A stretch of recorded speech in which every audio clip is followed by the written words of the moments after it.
welcome to Channel 360 News. I'm Miranda, and today we'll be talking about the German invasion to the Soviet Union. June 22, 1941, Hitler launched his armies eastward into a massive invasion to the Soviet Union. By this point, German combat effectiveness has reached its apogee. In training, doctrine, and fighting ability, the forces invading Russia represented the finest army to fight in the 20th century.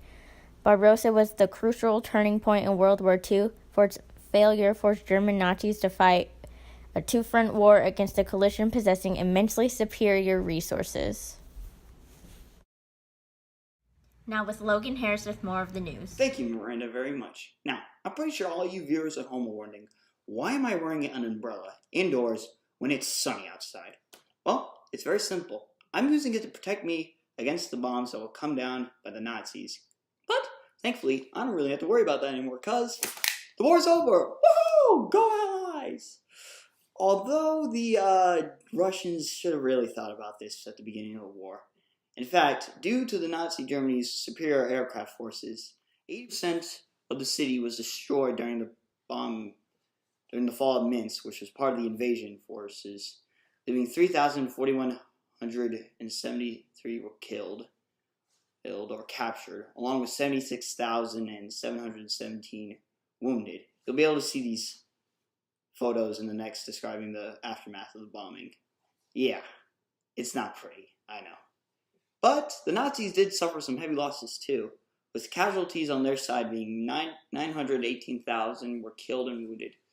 But Russia didn't really do that much hot either. In fact, casualties on the Soviet Union side were 802,191 killed, along with 3,300,000 were left missing after the conflict. But we hopefully that they will be saved and brought home to their families. Back to you, Miranda.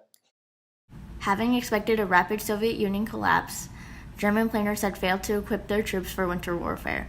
They failed to provide sufficient food and medicines. German planners expected their military personnel to live off the land of a conquered Soviet Union, at the expense of which local populations, which in German calculations would starve to death in millions.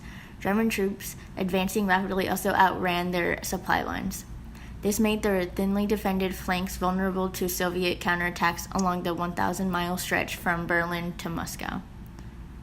This concludes today's news broadcast.